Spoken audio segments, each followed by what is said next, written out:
Hello everyone, welcome to the channel advisors. आज का जो वीडियो है आप प्लीज़ पूरा देखिएगा। अगर पसंद आएगा तो एक लाइक, शेयर और सब्सक्राइब का बटन दबाना मत भूलिएगा, ठीक है? एंड बेल आइकन भी दबा देना। Okay, so let's start. तो CaCO3 को मैंने एक डिश में लिया, एवापोरेटिंग डिश, उसको मैं हीट करके गई। अब तुमको ये चीज तो करना है लैब में, लेकिन तुम्हारी बदनसीबी, कोरोना के वजह से तुम स्कूल नहीं जा पा रहे हो, तुम्हारे लैब में कुछ भी परफॉर्म नहीं हो रहा है, बट नो इश्यूज, हम लोग जान लेंगे होता क्या है। सबसे फर्स्ट जो है अपना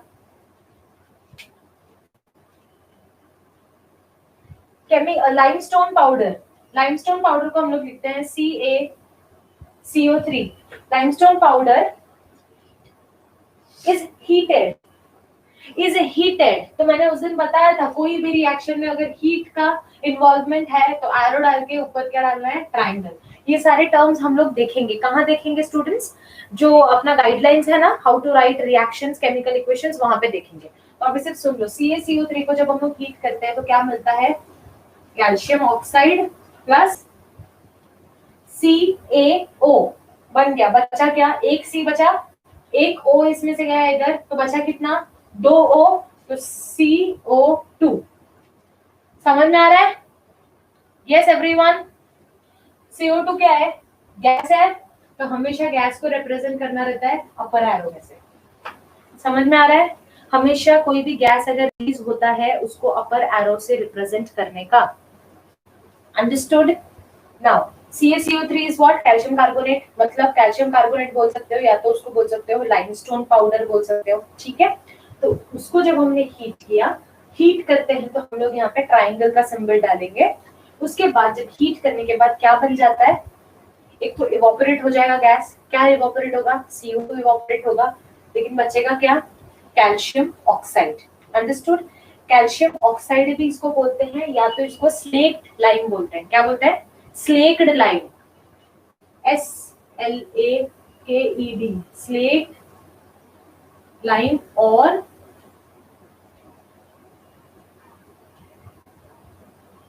कैल्शियम ऑक्साइड। नाउ स्टूडेंट्स, ये घुमाने वाला क्वेश्चन आता है एग्जाम में। बोल देंगे कि explain the process how slaked lime is prepared. Slaked lime, सर खुजा के बैठोगे एग्जाम में, अरे स्लेक्ड लाइम तो सर हमने कभी पढ़ा ही नहीं है यार। तो स्लेक्ड लाइम क्या है मालूम है? Calcium oxide. समझ में आ रहा है? तो कैल्शियम ऑक्साइड आए या स्लेक्ड लाइम आए, आपको ये वाला रिएक्शन लिखना है। तो ये आपका हो गया फर्स्ट एक्टिविटी।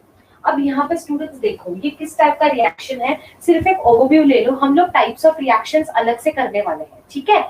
ये CaCO3 डिवाइड हो गया CaO। CaO is calcium oxide और it is called as slaked lime plus CO2। CO2 एक गैस है। कभी भी अगर प्रोडक्ट साइड में, अभी रिएक्टेंट्स प्रोडक्ट समझ गए, ये रिएक्टेंट है जो रिएक्ट करता है, और जो मिलता है रिजल्ट दैट इज प्रोडक्ट, है ना?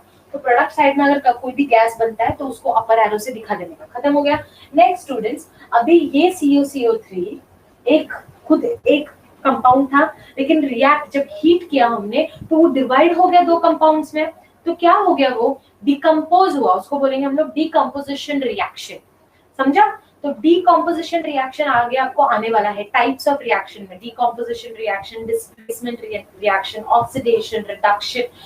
ये chapter the most important chapter and the most scoring chapter of your boards. तो ये चैप्टर ऐसे ही मतलब कुछ भी नहीं है, बहुत मस्त चैप्टर है और सबसे इजी चैप्टर है और सबसे स्कोरिंग चैप्टर है। डायरेक्ट क्वेश्चंस आता है। Explain the different types of reactions. सीधा सीधा 4 रिएक्शंस देने का, 4 रिएक्शन के मतलब बता देने के, उनके एग्जांपल्स। अभी एक एग्जांपल याद रख लोगे डिकम्पोजिशन के लिए। डिकम्पोजिशन रिएक्शन आपको अलग से भी पूछा जा सकता है। डिस्प्लेसमेंट रिएक्शन अलग से भी 2-3 मार्क्स के लिए पूछा जा सकता है। Explain the decomposition reactions with example. तो आप लोग बोलोगे डिकम्पोजिशन रिएक्शन अच्छे से पूरा एक्सप्लेन करोगे, उसका एग्जांपल दोगे, डन डन। तो इसीलिए मैंने यहीं पे आपको बता रही हूँ कि ये डिकम्पोजिशन रिएक्शन है। क्यों? क्योंकि whenever the reactant divides into 2 or more products, this only reactant, इसमें कुछ ऐड किया है क्या मैंने? देखो, इसमें मैंने कुछ ऐड किया है क्या? रिएक्टेंट एक ही है ना, only one reactant but products more than one. This is decomposition. समझ में आया? मतलब ए बी का एक प्रोडक्ट था, that is sorry not a product, it is a element और अ कंपाउंड, उसको रिएक्टेंट बोलूंगी मैं। ए और बी का मिक्सचर है ये, ठीक है, ए और बी का मिक्सचर है, इस पे मैंने हीट डाला, हीट डाला, हीट डाला, क्या हो गया? जो ए और बी मिक्स हो गए थे ना रिएक्टेंट साइड में, ये ए और बी हो गए अलग, एक बन गया ए, एक बन गया बी, तो ये क्या हो गया? डीकॉम्पोजिशन ऑफ दैट रिएक्टेंट, तो इसीलिए बोला जाता है डीकॉम्पोजिशन रिएक्शन। Understood everyone? समझ में आया? नेक्स्ट एक्टिविटी एड, ये नेक्स्ट है, उसका कंटिन्यूएशन नहीं है। Point 2 is next activity, add zinc dust into the copper sulfate solution. That's it.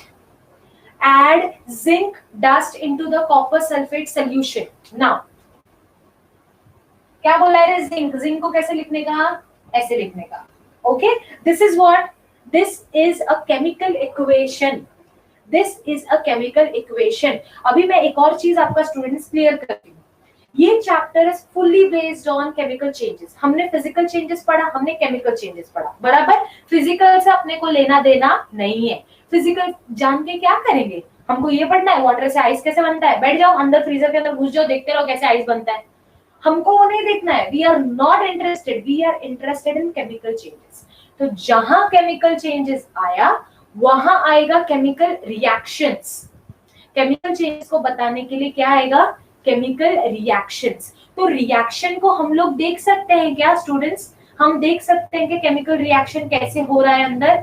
नहीं देख सकते हैं। तो उसको दिखाने के लिए हम क्या यूज करते हैं? Chemical equations. अंडरस्टूड? जहां आया केमिकल चेंजेस वहां क्या आएगा? जहां आया केमिकल चेंजेस वहां क्या आएगा? Chemical reactions. तो रिएक्शंस को वी कांट सी और we can't understand, we need to understand the reaction, so we represent that chemical reaction in the form of chemical equations. समझ में आया? तो chemical equations is nothing but symbolic representation of the chemical reaction. This is the definition of chemical equation. आ सकता है dash is the symbolic representation of chemical reaction. chemical reaction का symbolic representation क्या होता है बे? chemical reaction तो अपने को पता है क्या होता है, केमिकल इक्वेशंस। अंडरस्टूड? समझ में आ रहा है? तो बस यहीं पे आपके दो डेफिनेशंस हो गए, केमिकल रिएक्शन का भी डेफिनेशन हो गया। when the different compounds interact with each other forming bonds, it is a chemical reactions। आगे है, मैं आपको डेफिनेशन बता दूंगी, मार्क कर लेना। Next activity is zinc dust added to what? Copper sulphate solution. ठीक है, तो मैंने लिख दिया zinc plus copper sulphate solution. कैसे लिखूं मैं? CuSO4, copper Cu, sulphate is SO4। Understood? So copper sulphate solution. ठीक है, क्या बनेगा रे? क्या बनेगा? एनीवन? ये जो Zn है ना, this will react with this SO4 और ये रह जाएगा अकेला ZnSO4। This is what? Zinc sulphate plus बचा क्या? Cu। अंडरस्टूड? समझ में आ रहा है? Zinc plus copper sulphate solution gives zinc sulphate. ये जिंक ये सल्फेट के साथ रिएक्ट किया, बचा क्या? सिर्फ कॉपर Cu। अंडरस्टूड? नाउ ये कौन से टाइप का रिएक्शन है? ये तो डिकम्पोजिशन समझा अपने को, है ना? डिकम्पोजिशन समझ गया। स्पेलिंग भी बता देती हूँ,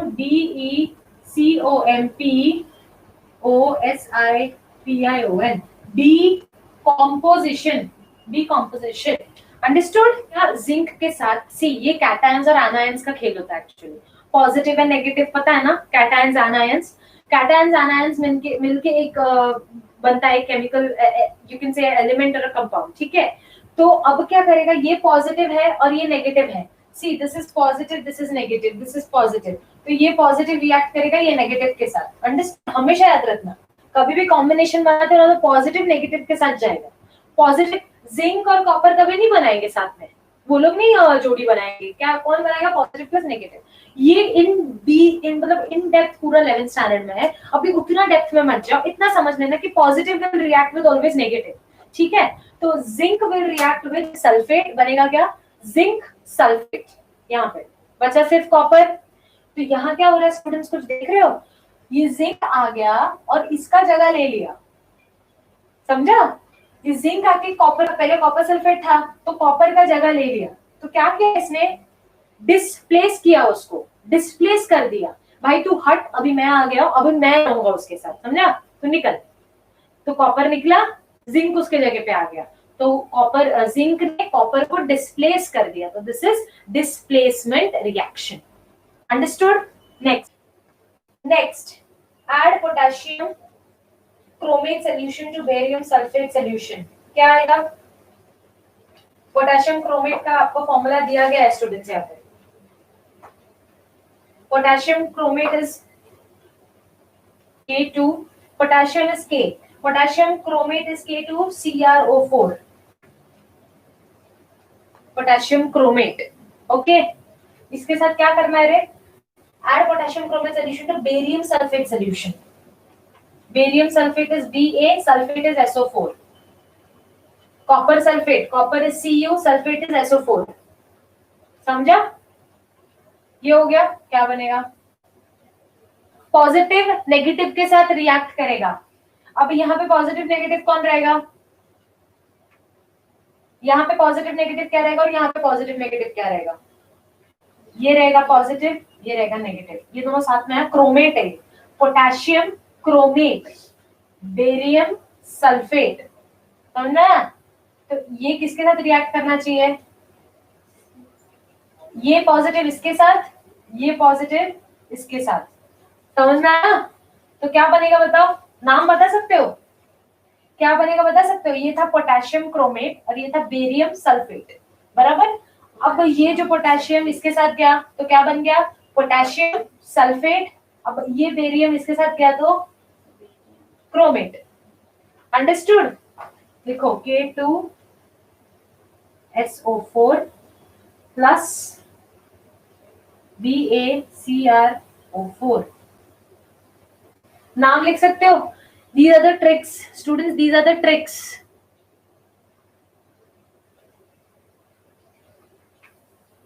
Yes, these are the tricks. कोई लर्न नहीं करते हैं, जो जो प्रोडक्ट्स या जो जो एलिमेंट्स के नाम आपको आते नहीं है वो लर्न किया करो। हर चीज लर्न करने की जरूरत नहीं है।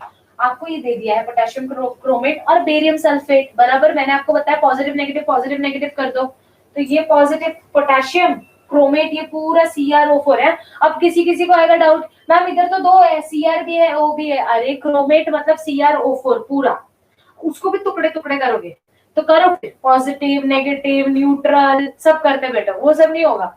Positive potassium chromate CrO4 negative, barium positive sulphate negative, ये पॉजिटिव नेगेटिव के साथ, ये पॉजिटिव नेगेटिव के साथ, खत्म। पोटेशियम सल्फेट आ गया यहाँ पे, बेरियम क्रोमेट आ गया यहाँ पे, डन। जिसको नाम लिखना या नाम जानना नहीं आता था समझ गया कैसे करना है, okay. Next, add sodium carbonate solution to the calcium chloride solution. Fourth, add sodium carbonate solution to the calcium chloride solution. Sodium carbonate is Na2CO3. Calcium carbonate क्या था? CaCO3. Calcium carbonate, carbonate CO3. Sulfate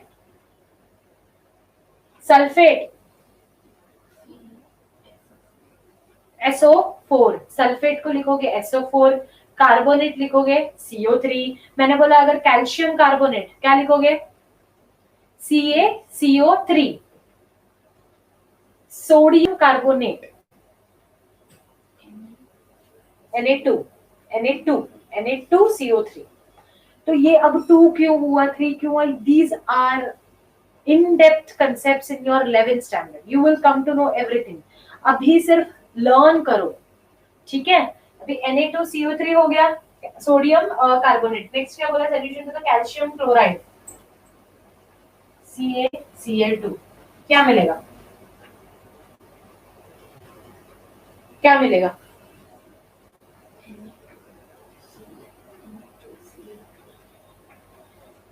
ये positive negative, ये इसके साथ react करेगा, ये इसके साथ रिएक्ट करेगा, ये पॉजिटिव ये नेगेटिव के साथ रिएक्ट करेगा, बराबर है। लेकिन ऐसा कभी प्रोडक्ट देखा है क्या, Na2Cl2? ऐसा देखा है कभी? नहीं ना। NaCl हमने देखा है, NaCl देखा है, बट Na2Cl2 नहीं देखा है। तो NaCl अपने को लिखना है, लेकिन क्या है, दोनों में 2 है ना, दोनों में 2 है। तो क्या करेंगे हम लोग, 2 कॉमन है ना दोनों में, तो 2 लिख देंगे और NaCl लिख देंगे, है ना। Na2 था, Cl2 था, दोनों 2 है, लेकिन 2 ऐसा Na2Cl2 तो कोई प्रोडक्ट है नहीं, इसीलिए हम लोग लिखेंगे 2NaCl।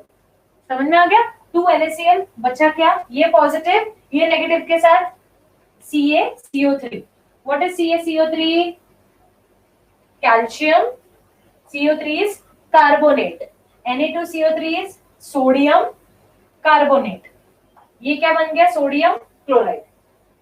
समझ में आया? Done. Next, take phthalic anhydride in the evaporating dish। phthalic anhydride, इसका एक्चुअली फॉर्मूला है students, C plus O2, CO2 plus H2, C8H4O3, O2 plus O2 है तो गिव्स CO2 एंड H2। यहाँ पे बैलेंसिंग है 2, 15, 16 एंड 4। बैलेंसिंग में आपको सिखाने वाली हूँ, बैलेंसिंग में आपको पूरा सिखाने वाली हूँ, तो अभी थोड़ा ठंड रखो, ये सिर्फ रिएक्शन लिख के ले लो। ये phthalic anhydride when is in the evaporating dish, तो evaporating dish में तो phthalic anhydride ये प्रोडक्ट है। जब evaporating dish में है तो उसको ऑक्सीजन मिल रहा है, तो ऑक्सीजन के साथ रिएक्ट किया, C8H4O3 ये फॉर्मूला है। जैसे ग्लूकोज का है ना C6H12O6, वो रट लेते हो ना, तो वैसे ये है, ये क्या था अपना, पोटेशियम क्रोमेट था, क्रोमेट इज CrO4, वैसे ही phthalic anhydride is C8H4O3, oxygen के साथ रिएक्ट करता है, इवोपरेटिंग डिश में ऐसे ही पड़ा है, तो ऑक्सीजन मिला उसको, तो बना है CO2 एंड H2।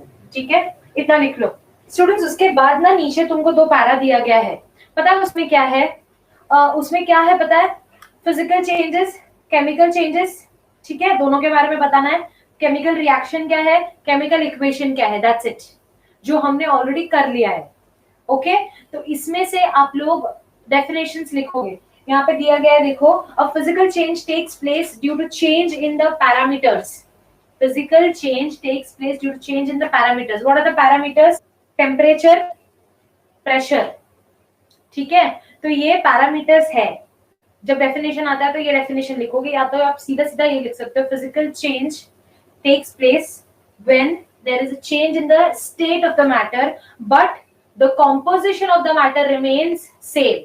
okay, ये भी definition आप लिख सकते हो क्योंकि आगे वो है ही। now physical change is reversible but मैंने जैसे कहा this is exception, it is not always compulsory कि physical change reversible होना चाहिए। word often is written there, often मतलब क्या, ज्यादातर केसेस में फिजिकल चेंज रिवर्सिबल है, तो इसका मतलब ये है क्या कि फिजिकल चेंज रिवर्सिबल हर केस में होगा। इसे ज्यादातर फिजिकल चेंज रिवर्सिबल होता है, बट जरूरी नहीं है कि हर केस में फिजिकल चेंज रिवर्सिबल होगा। अंडरस्टूड? समझ में आ रहा है? Getting students? Okay, now the composition of matter remains the same in a physical change। अब देखो स्टूडेंट्स, जो हमने पढ़ा ना वो सही था, लेकिन हमने क्या किया, अब ये टेक्स्ट बुक वालों ने क्या किया है, एक एक पॉइंट को इलैबोरेट कर दिया। फर्स्ट पॉइंट उन्होंने क्या लिखा कि physical change happens when there is a change in the temperature और प्रेशर, है ना, ये पैरामीटर्स की वजह से। सी एग्जांपल, जब भी हम वाटर से आइस बना रहे हैं, टेम्परेचर में चेंज हुआ कि नहीं हुआ। So physical change happens when there is a change in the parameters। कौन से पैरामीटर्स में चेंज होगा? टेम्परेचर, जैसे कि हमने वाटर से आइस बनाया, वाटर नॉर्मल टेम्परेचर पे था, आइस को टेम्परेचर क्या हुआ वहां पे, फ्रीजर का लो हो गया टेम्परेचर, यस, टेम्परेचर लो हो गया तो वो आइस बन गया। उसी आइस को बाहर निकाल दिया, जैसे ही टेम्परेचर फिर बढ़ने लगा तो आइस वाटर बन गया। तो क्या चेंज हुआ? टेम्परेचर चेंज हुआ, राइट। प्रेशर भी चेंज होता है ना, प्रेशर भी in some cases, anyone when there is a change in the pressure। कहाँ पे कोई एग्जांपल दे सकता है? स्टूल में डालो, फुगाओ, फुगाते जाओ, फुगाते जाओ, फुगाते जाओ, बलून फूकने के बाद प्रेशर दो, शेप चेंज हो गया ना उसका, लेकिन वापस आ गया ना, वो टेम्पररी था ना। एंड फिजिकल चेंज में टेम्पररी वर्ड भूलना नहीं है students. The change, the state, जो भी चेंज होता है फिजिकल में that is temporary, but chemical में दैट इज परमानेंट, है ना, परमानेंट चेंज होता है, ये आपको भूलना नहीं है। ठीक है, तो बस वही 3-4 पॉइंट्स को आपको घुमा के एक एक पॉइंट लिखना है। आपको अगर 3 मार्क्स का या 2 मार्क्स का आंसर आ गया तो आपको 4 पॉइंट लिखना होता है, राइट। 2 मार्क्स का आंसर आया तो 4 पॉइंट लिखना होता है। तो फिजिकल चेंज में आप 4 पॉइंट क्या लिखोगे? पहली बात ये लिखोगे कि the physical change occurs when there is a change in the parameters such as temperature and pressure. Second thing, in physical change the state of the matter changes. Third point, composition of the matter does not change. Fourth point, the change that occurs in physical change is always temporary. Fifth point, often physical change is reversible. हो गया 5 point. अब बोलो कौन marks काटेगा तुम्हारा? छठवा point example दे देना, कोई मार्क्स काटेगा? 2 मार्क्स के लिए एक बच्चा अगर 6 point that two valid points लिख रहा है, कोई मार्क्स काटेगा आपका? नहीं काटेगा। इस तरीके से आपको बोर्ड एग्जाम्स में लिखना है। आई होप सो ये वीडियो आपके लिए यूजफुल था students, and whoever who are watching, if you like the video then एक लाइक भी तो बनता है, एक थम्स अप कर लीजिए और शेयर करना अपने फ्रेंड्स के साथ, सभी के साथ। सब्सक्राइब करना ना भूलें, नोटिफिकेशन का बेल बटन भी दबाना है, एंड स्पेशली डाउट्स लाना है। डाउट्स है तो कमेंट सेक्शन में पूछना students. And if you want to join my group, Telegram group है, वहां ज्वाइन कर लो, it's free for all. Join कीजिए, डाउट्स है, डिस्कशन है, बहुत सारे स्टूडेंट्स है, you can discuss all your doubts with each and everyone. Okay, till then take care everyone, bye, study करो, मजे करो।